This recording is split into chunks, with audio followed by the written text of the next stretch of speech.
હે મિત્રો કેમ છો? હું છું તમારો દલાભાઈ રબારી ને કઈ રીતનું બધું પ્રોસેસ ચાલે છે મિત્રો. 3 દાડાથી મહેનત કરી રહ્યો છું. મહેનતનું ફળ મિત્રો મળશે કે નહીં મળે એ તો મને ખ્યાલ નથી, પણ તમે જરા કોમેન્ટમાં મને જણાવજો.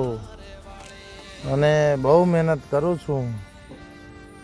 મહેનતનું ફળ મળે કે ના મળે એ તો મને ખ્યાલ નથી.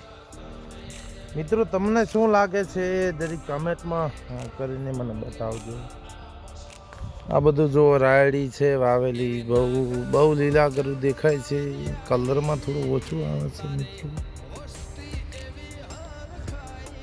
હા, ગામડાની મોજ કોક અલગ છે, એટલી મજા આવે છે મિત્રો. એ હરિયાળી હરિયાળી, ચારે બાજુ હરિયાળી છે. ચલો આટલે